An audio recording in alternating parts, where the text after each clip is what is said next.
Ya, sebetulnya gambaran kasus aglomerasi memang selalu dibandingkan dengan kondisi peningkatan kasus DKI ya. Jadi kalau kasus DKI meningkat, otomatis di wilayah aglomerasinya juga meningkat begitu. Nah, ini terjadi kasus harian yang memang tinggi pasca tahun baru ya, pasca Nataru. Jadi dari tanggal 1 sampai tanggal 26 Januari ini peningkatan kasus terjadi dari mulai yang tadinya landai 5 orang, 3 orang, lama-lama ada 40 orang, 58 orang.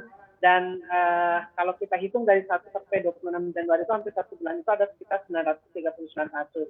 Peningkatan kasus drastis itu dimulai pada tanggal 17 Januari 2022 dengan peningkatan tertinggi di tanggal 26 Januari. Jadi mulai 17 sampai 26 Januari itu sebanyak 205 kasus. Jadi kasus yang tertinggi itu kemarin ya 205 kasus. Sedangkan posisi yang aktif ada 830 kasus. Oke, oke baik. Selanjutnya saya mau ke Pak Idris. Kalau untuk wilayah Depok, mengingat ya cukup banyak sebenarnya warga Depok juga yang menjadi pekerja di ibu kota. Seperti apa untuk update kasus COVID-19-nya di kota Depok? Ya, terima kasih. Secara umum tidak beda yang seperti dikatakan Bu Ade Yasin tadi bahwa Jakarta naik, aglomerasi naik. Depok sangat berbatasan langsung dengan Jakarta. Per hari kemarin, tanggal 26 Januari, itu mengagetkan. Ini sepanjang masa pandemi mungkin paling tinggi, 466 kasus per satu hari kemarin saja. Jadi sekarang yang tadinya di akhir Desember, kasus aktif di Kota Depok tinggal 24 kasus orang, 24 orang. Nah, setelah pasca Nataru ini terus sampai kemarin ini sekarang sudah 1.680. Ya, jadi di atas Bu Ade nih, Kota Depok. Ya, padahal penduduknya banyak Bu Ade nih. Nah, ini jadi perhatian kami. Ya, seperti itu secara update-nya. Oke, kalau untuk tingkat okupansi rumah sakit dan ketersediaan oksigen di Kota Depok seperti apa, Pak? Ya, kalau dari sisi oksigen kita belajar dari peristiwa Delta kemarin ya, serangan Delta. Kita sekarang sudah punya tabung-tabung yang untuk pengambilan langsung untuk dioperasikan ke RSUD khususnya. Dan juga kita sudah kerjasama paten dengan beberapa perusahaan untuk pengisian tabung-tabung di rumah sakit yang ada di Kota Depok. Dari sisi oksigen insya Allah aman. Ya, untuk bor tempat tidur isolasi sekarang Kota Depok sudah 18% lebih.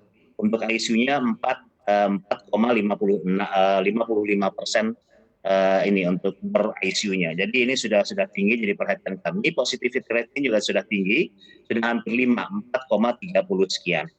Ya, seperti itu. Jadi perhatian sehingga kami harus menyiapkan isolasi terpusat, isoter, tingkat kota dan juga isoter berbasis masyarakat di tingkat kelurahan, di tingkat RW. Ini yang kami sedang lakukan sekarang, persiapan untuk isolasi mandiri. Karena memang Omikron ini sepertinya gejalanya itu ringan ke bawah, atau OTG dan ringan. Kebanyakan mayoritas seperti itu. Makanya harus kita siapkan adalah isolasi mandiri ketika tidak sesuai dengan kapasitas dan kondisi rumah masyarakat tersebut, kami pindahkan ke isolasi terpusat yang ada di kota, tingkat kota, yang kami sudah mau kerjasama dengan Makara UI kembali dan PSG, Pusat Studi Jepang UI, dan juga isoter berbasis masyarakat di tingkat kelurahan dan RW. Itu yang sedang kami persiapkan.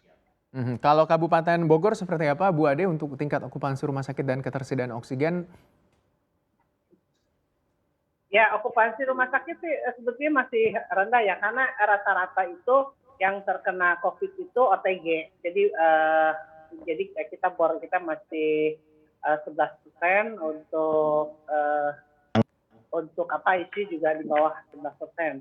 Nah, sebagian besar memang kasus di Kabupaten Bogor itu terjadi di daerah yang berbatasan dengan DKI Jakarta seperti di Depok, Bekasi, dan Tangerang.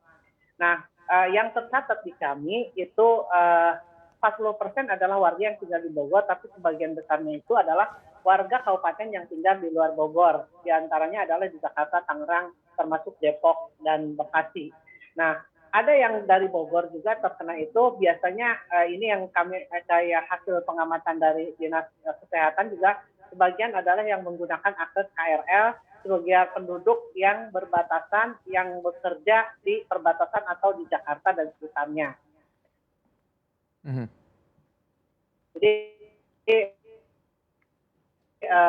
eh, kalau Hmm. Ya ada dua ini. Ya, Bu Omikron Ade? ini Oke, nampaknya ada gangguan kita komunikasi dengan ini Bu Ade. di Eh, Kabupaten Bogor ini Oke, ya, oke. Bu Ade yang masih sudah mendengar suara saya kembali, Bu? ya sudah. Oh iya, oke. Nah, untuk koordinasi antara wilayah pemerintah di wilayah aglomerasi, seperti apa kalau dari Kabupaten Bogor sendiri, Bu Ade?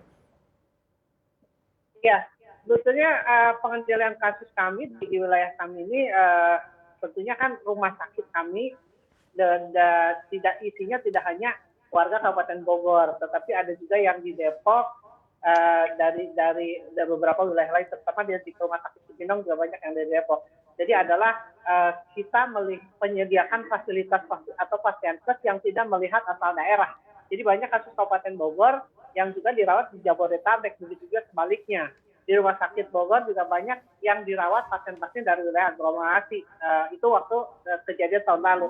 Nah tahun ini kan tidak begitu banyak, tapi ada juga yang dirawat di wilayah kami bukan penduduk Kabupaten Bogor. Rata-rata memang sekarang ini yang agak susah men-trackingnya adalah karena mereka OTG. Ya sebetulnya mereka kena tapi tidak terdeteksi.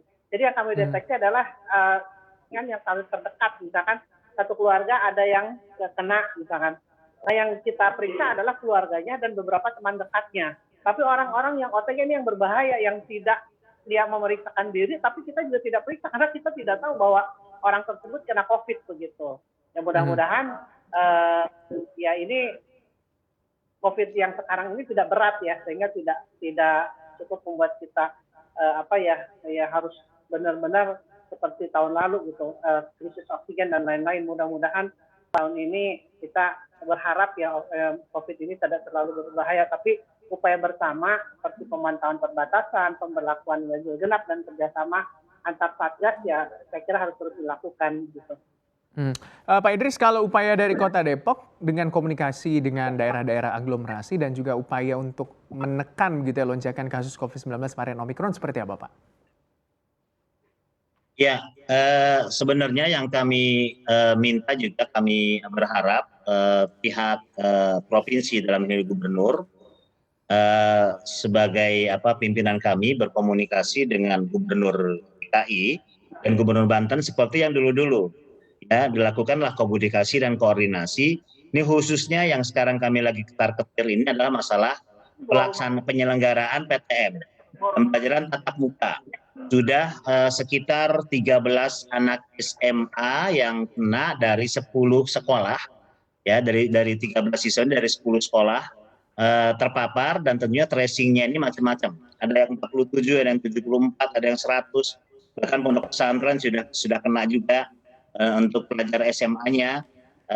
Juga yang SD bahkan kemarin baru kita mulai beberapa hari itu sudah ada yang kena, empat siswa terkena terpapar COVID-19 ini. Tertularnya sebenarnya bukan dari sekolah, tapi memang dari orang tuanya, dari temannya di luar, dibawa ke sekolah, dan anak-anak di masa semangat dia bersekolah, dia memaksakan dirinya walaupun dia sedang flu ataupun dia sedang sebenarnya kurang enak badan, misalnya seperti itu.